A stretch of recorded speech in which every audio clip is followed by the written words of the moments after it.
राधे कृष्ण राधे कृष्ण।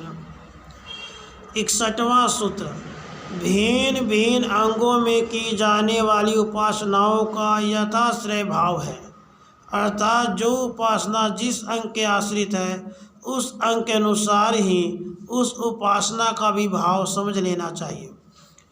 भिन्न भिन्न अंगों में की जाने वाली उपासनाओं का यथाश्रय भाव है, अर्थात जो उपासना जिस अंग के आश्रित है उस अंग के अनुसार ही उस उपासना का ही भाव समझ लेना चाहिए। यज्ञ कर्म के अंगभूत की जाने वाली उपासनाएं जिस अंग के आश्रित है उसके अनुसार ही उसकी अवस्था करनी चाहिए। इस प्रकार कर्मों के अनुसार उनका समुच्चय हो सकता है। 62वां सूत्र, श्रुति के शासन अर्थात विधान से भी यही सिद्ध होता है। श्रुति के शासन अर्थात विधान से भी यही सिद्ध होता है। श्रुति का नियम भी यही है कि कर्मों के अंगों के अनुसार उपासनाओं का समुच्चय हो सकता है। 63वां सूत्र, कर्मों का समाहार बताया गया है, इसलिए उनके आश्रित उपासनाओं का भी समाहार समुच्चय उचित ही है। कर्मों का समाहार बताया गया है, इसलिए उनके आश्रित उपासनाओं का भी समाहार समुच्चय उचित ही है। छांदोग्य उपनिषद में बताए गए सूत्र के अनुसार भी उपासना का समुच्चय सूचित होता है।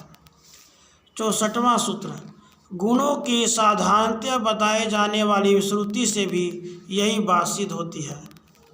गुणों की साधारणतया बताने वाली श्रुति से भी यही बात सिद्ध होती है।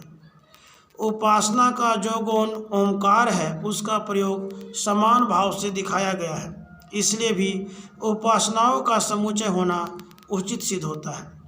65वां सूत्र, किंतु उन उपासनाओं का समुच्चय बताने वाली श्रुति नहीं है, इसलिए उपासनाओं का समुच्चय सिद्ध नहीं हो सकता। किंतु उन उपासनाओं का समुच्चय बताने वाली श्रुति नहीं है, इसलिए उपासनाओं का समुच्चय सिद्ध नहीं हो सकता। औपिक 4 सूत्रों में उपासनाओं के समुच्चय की बात कही गई है, किंतु वास्तव में सभी उपासनाएं भिन्न भिन्न उद्देश्य से की जाती, इसलिए उनका समुच्चय नहीं हो सकता, इन्हें अलग अलग ही करना चाहिए। 66वां सूत्र, श्रुति में उपासनाओं का समाहार न करना दिखाया गया है, इसलिए भी उनका समाहार सिद्ध नहीं हो सकता। श्रुति में उपासनाओं का समाहार न करना दिखाया गया, इसलिए भी उनका समाहार सिद्ध नहीं हो सकता।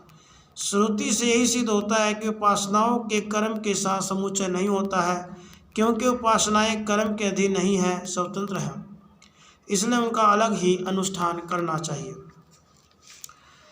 61वां सूत्र, भिन्न भिन्न अंगों में की जाने वाली उपासनाओं का यथाश्रय भाव है, अर्थात जो उपासना जिस अंग के आश्रित है उस अंग के अनुसार ही उस उपासना का भी भाव समझ लेना चाहिए।